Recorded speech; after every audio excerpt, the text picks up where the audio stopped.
de la tarde, y recordando que en el día de ayer, en ocasión del plan presentado por el presidente de fusiones, reducciones, eliminación de algunas instituciones del Estado de la perspectiva de la racionalidad económica y su eficiencia y unos ahorros de cara a una reforma fiscal, esto ha levantado, pues ciertamente, como debe ser, las preocupaciones legítimas de todos los sectores de la ciudadanía, algunos a favor, otros en contra, y por qué no ver qué opinión le merece a nuestro invitado el día de hoy, el licenciado Luis Reyes, exdirector de presupuesto, exdirector de... Coordinador de las negociaciones con el fondo también. Con el Fondo Monetario, quien, adicional a ello, es un experto en materia presupuestaria.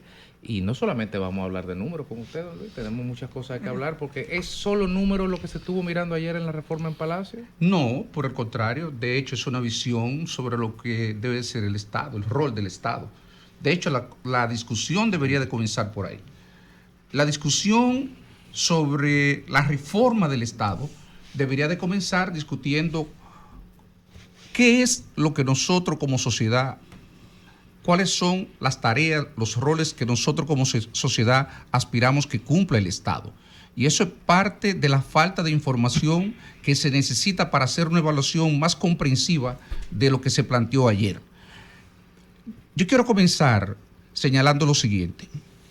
Yo creo que nadie que conozca la evolución del Estado dominicano en épocas recientes se opone a que haya una redefinición del tamaño del Estado, a que el Estado se someta a un bisturí profundo, y creo que lo que se presentó ayer va en la dirección correcta. Se necesita una reingeniería del Estado. Se necesita una reingeniería del Estado no solamente por el problema de la eficiencia del gasto, es porque también tiene una serie de efectos colaterales positivos. Le devolvería un poco la credibilidad al gobierno, a los partidos políticos y a los políticos que tanto la necesitamos.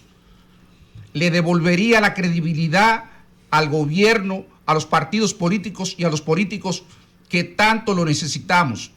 Ese problema de descreimiento que la sociedad tiene en nosotros tiene mucho que ver con el dispendio, con el manejo irresponsable del gasto.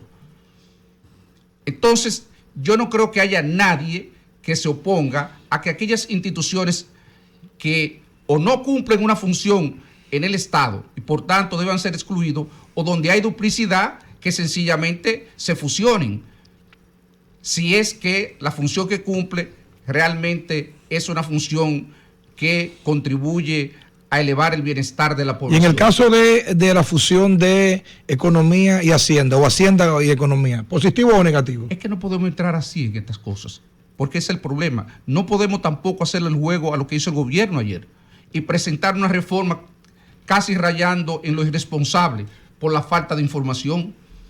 Eso es lo que va a crear ahora mismo una situación de desasosiego terrible en todos esos empleados, porque ¿de dónde usted va a generar 25 mil millones de pesos? Yo le voy a hacer un análisis ahora sobre esas cosas. ¿De dónde usted va a generar 25 mil millones de pesos de ahorro si usted no ha hecho previamente un análisis de los procesos de la misión y de los procesos inherentes a cada una de esas instituciones? ¿Y qué cosa de ello usted puede eliminar? Escúchame que le interrumpa, porque me quedé un poco confundido con la primera parte de su intervención, y me corrige. ¿Usted conceptualmente está de acuerdo con el espíritu de medidas que vayan en aras de reducir, eficientizar el tamaño del Estado? Ahora, ¿difiere en cuanto a lo que presentó el gobierno ayer de medida concreta? No. Tampoco, incluso yo creo que algunas de las medidas que presenta el gobierno, sobre todo las que está eliminando, y muchísimas más, el problema es que eso es incompleto, porque así como esa hay 20 más, que el Estado debió de incorporarla ahí. Y entonces eso es un poco sí, pero no. Y obviamente eso le resta credibilidad a la decisión del gobierno. Pero también porque el gobierno ha planteado la realización de un supuesto ahorro que uno dice, pero ¿dónde va a aparecer el ahorro? ¿Cómo es que van a generar 25 mil millones de pesos si se hizo un análisis previo de eso? Y lo que uno sospecha es que obviamente esto parece ser que obedece más a la improvisación que a otra cosa, porque yo me pregunto, de las instituciones que se van a refundir, ustedes esto rápidamente lo van a captar, la que tiene mayor presupuesto es la MESIP. La MESIP aparece con 20.000 millones de pesos de presupuesto. Y yo creo que al presidente de la República no le explicaron eso. Ahora, desglosemos el presupuesto de la MESIP, de los cuales 14.700 millones son transferencias a la Universidad Autónoma de Santo Domingo y 4.500, 5.000 millones son becas nacionales e internacionales. ¿Cuánto quedan de esos 20.000 millones?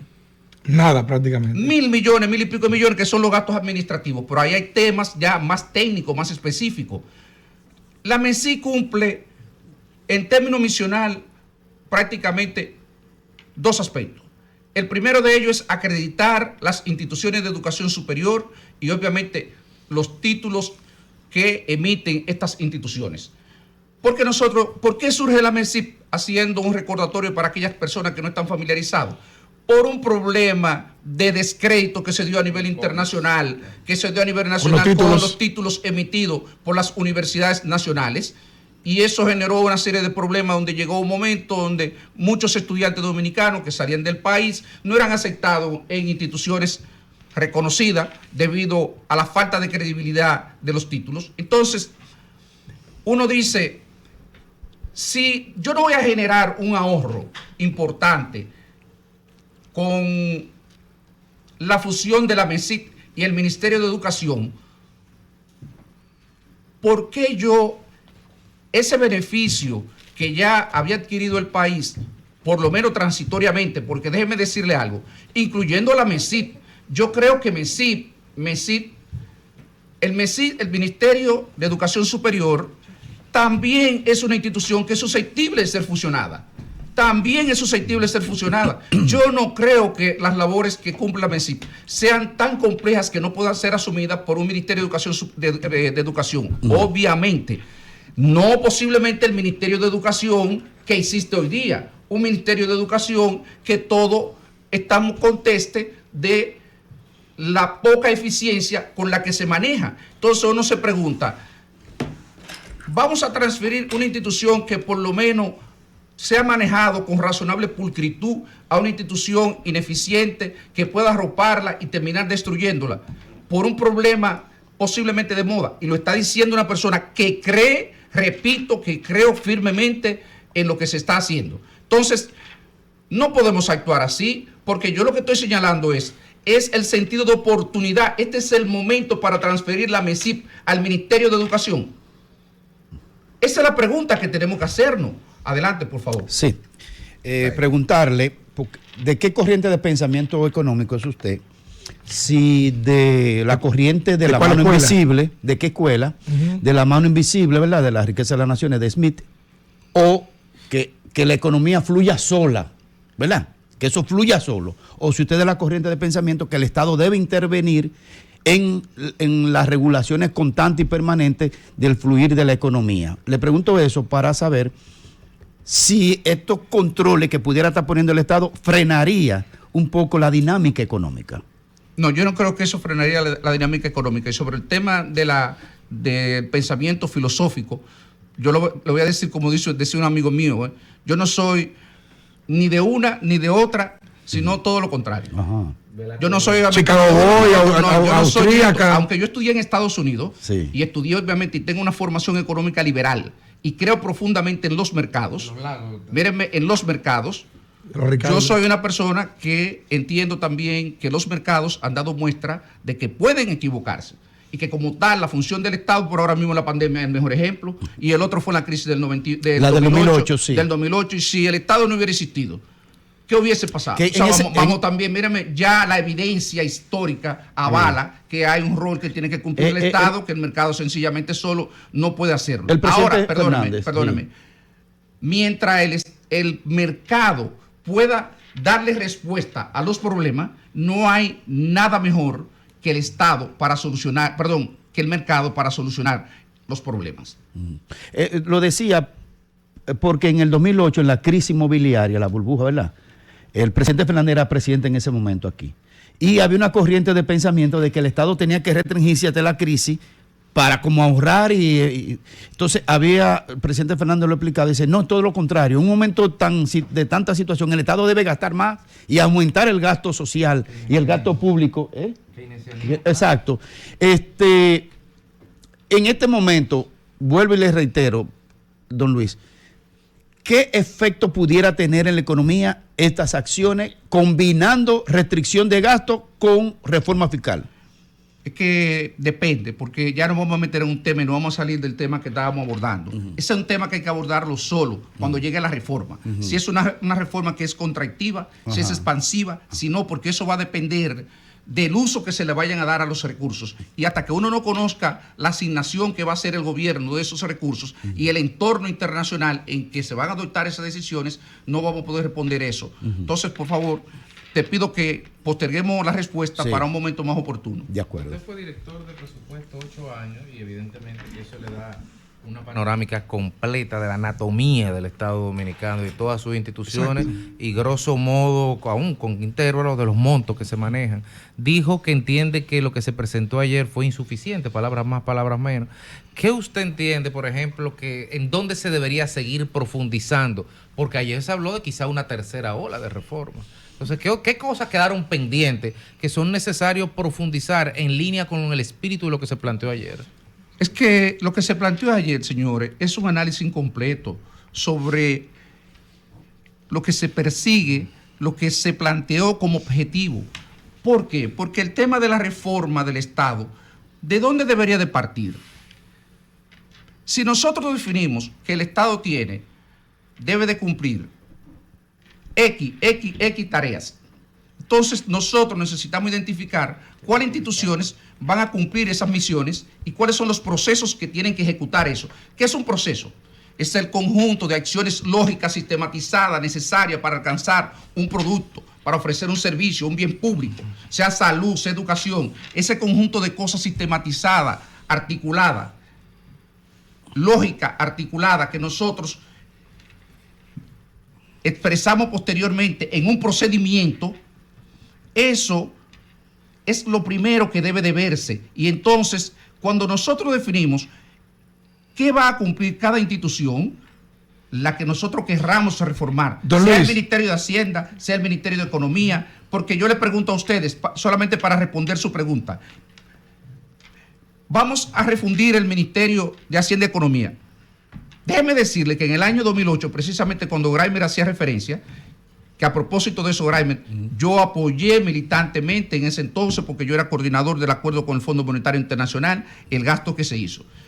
Y tuve la oportunidad de compartir con las autoridades de entonces sobre, en lo que tenía que ver con las peticiones que se hicieron a los organismos internacionales para los desembolsos que se ejecutaron en ese entonces. Pero en el tema, por ejemplo, del Ministerio de Economía, Planificación y Desarrollo, tenemos el Ministerio de Hacienda. El Ministerio de Hacienda hoy día es el ministerio por mucho, más poderoso que tiene el país. Y el de la carga posiblemente de trabajo más grande que tiene un ministro. En ese entonces, yo recuerdo que con Guarocuya Félix, nosotros éramos partidarios, le planteábamos a Temístocles Montaz, que se fusionara y se creara un solo ministerio. ¿Cómo se está planteando ahora? Bueno. Obviamente, en un ¿Bajo contexto, qué base? Porque nosotros entendíamos que para la función que cumplían en ese entonces era suficiente, era mejor, era más eficiente el proceso de tú vincular el proceso de planificación con la asignación de recursos. Tú lo tenías bajo un solo ministro y eso te podía hacer más eficiente ese proceso. Hoy día que yo veo cómo ha evolucionado el Estado y el ministro de Hacienda tiene a su cargo, además de ser presidente del Consejo de Administración del Banco de Reserva, miembro de la Junta Monetaria, también tiene adscrita la Dirección General del Presupuesto, la Dirección de Crédito Público, la Dirección de Compras y Contrataciones, aduanas, la Dirección General de Impuestos Internos, pensiones y jubilaciones, catastro y, se me quedarán 2 o 3 más por ahí, pero 2 o 3 más por lo menos, alguna de ellas importante. Entonces, le vamos a adicionar un proceso que es transversal a toda la administración pública, como es la planificación. Le vamos al ministro de Hacienda.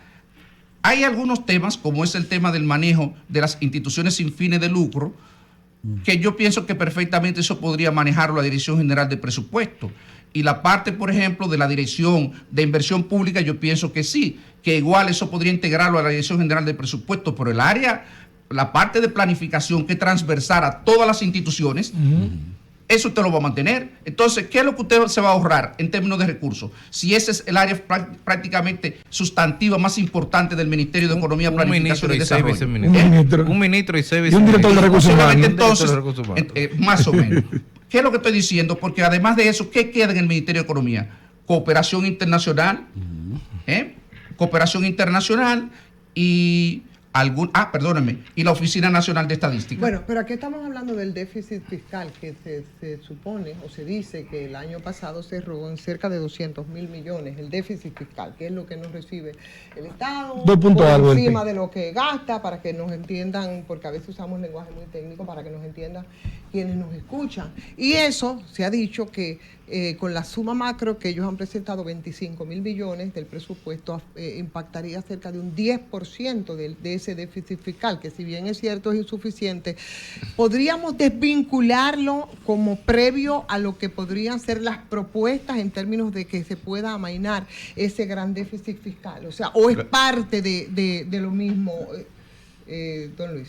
Lo actualizo ahora sobre esto porque desafortunadamente usted no estaba aquí cuando estaba haciendo la aclaración. No, es que yo estoy cuestionando precisamente la capacidad que va a tener el gobierno de generar 25.000 millones de pesos, y estoy dando la explicación de por qué es prácticamente imposible generar 25.000 millones de pesos, excepto que el gobierno vaya a crear una situación de desasosiego desde este momento y anuncie que va a cancelar un montón, procesos como ese, el de planificación, que lo va a eliminar, y vamos a cancelar un montón de personas.